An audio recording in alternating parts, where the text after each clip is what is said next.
So hello guys, welcome back to your YouTube channel APK. आज हम लोग इस वीडियो के अंदर ग्राफ्स पढ़ने वाले हैं, जिसके अंदर हम डिस्टेंस टाइम ग्राफ पढ़ेंगे, स्पीड वेलोसिटी ग्राफ पढ़ेंगे और एक्सेलरेशन की ग्राफ पढ़ेंगे। तो पहला ग्राफ जो हम पढ़ेंगे वो है डिस्टेंस और टाइम का, जिसके अंदर हम यूनिफॉर्म स्पीड और यूनिफॉर्म वेलोसिटी पढ़ेंगे। तो नोटबुक्स निकालो, आज की डेट डालो और चलो।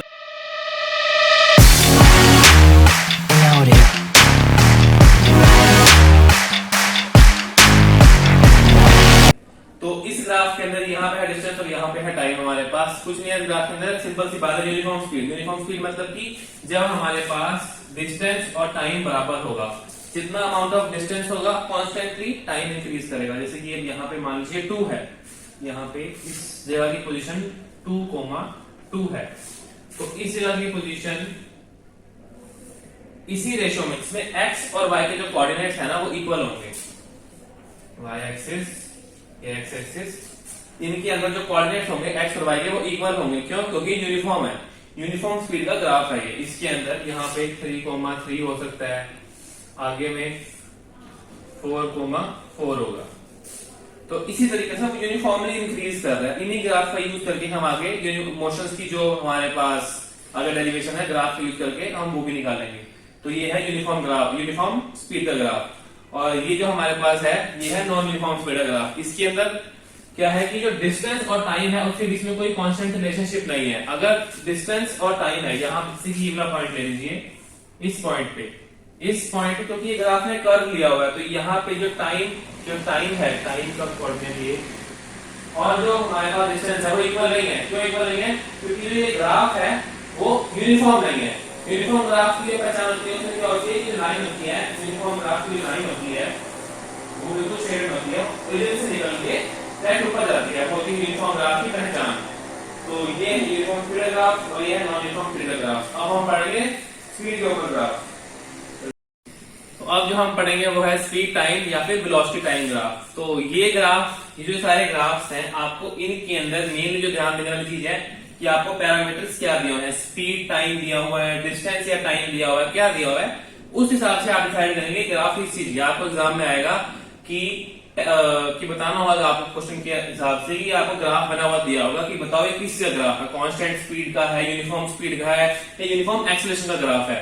तो ये जो ग्राफ है ये है कांस्टेंट स्पीड का। क्यों? क्योंकि इसके अंदर आपको स्पीड दिख रही है, स्पीड ऊपर जा रही है और टाइम भी है। स्पीड के अंदर कोई वेरिएशन नहीं है। स्पीड यहाँ पे अटेन कर रही है, इतनी स्पीड मान लीजिए ये 4 है, 4 किलोमीटर पर आवर की स्पीड है, इतनी स्पीड इसने अचीव कर ली और कॉन्स्टेंटली टाइम के साथ ये बढ़ती जा रही है, बढ़ती जा रही है, बढ़ती जा रही है और बोर्ड से बाहर चली गई।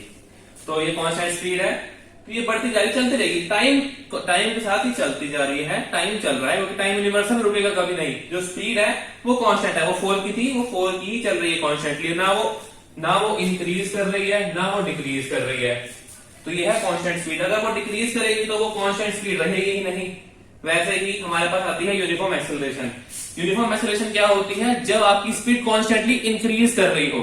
जैसे कि यहाँ पे जो आपकी स्पीड है वो कांस्टेंटली इंक्रीज कर रही है, वो बढ़ती जा रही है, कांस्टेंटली बढ़ रही है। जैसे कि यूनिफॉर्म स्पीड जो हमने देखा था अभी, यूनिफॉर्म स्पीड के अंदर यहाँ पे ऐसा था, ये पैरामीटर जो है वो बराबर है।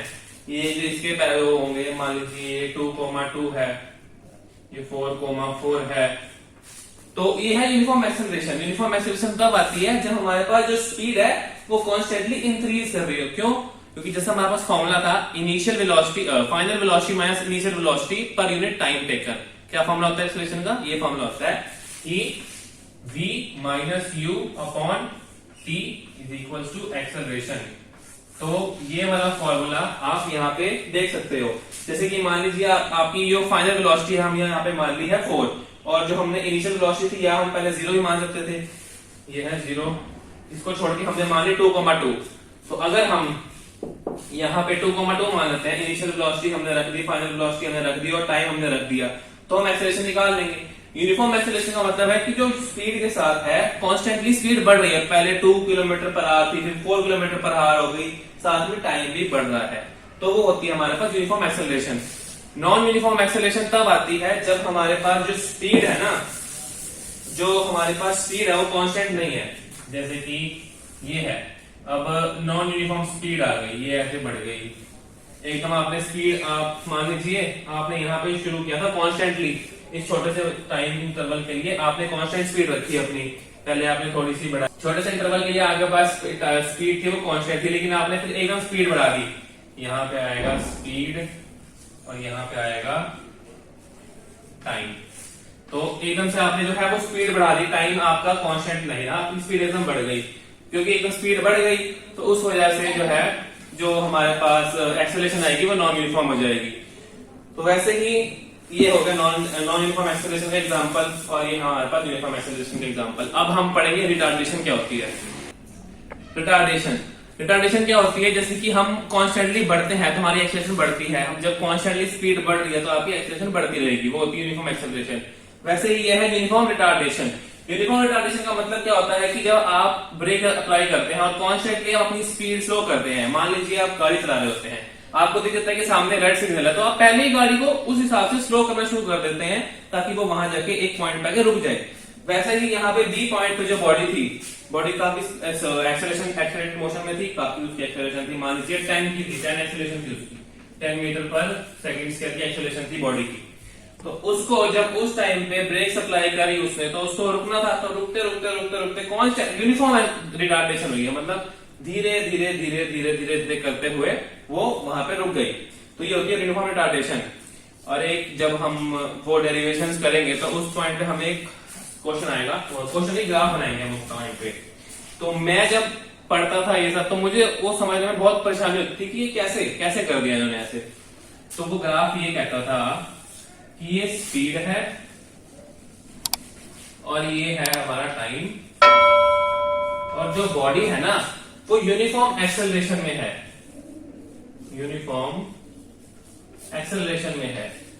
इस पॉइंट से मान लीजिए ये 5 है और ये है 0, तो मेरे दिमाग में कभी कभी आता था कि अगर बॉडी यूनिफॉर्म एक्सेलरेशन में है तो वो ऐसे कैसे जा रही है, उसने डायरेक्ट 5 मीटर पर सेकंड की एक्सेलरेशन कैसे ले ली, मतलब बॉडी तो ऐसे शुरू होती है, 0 शुरू होना चाहिए उसको।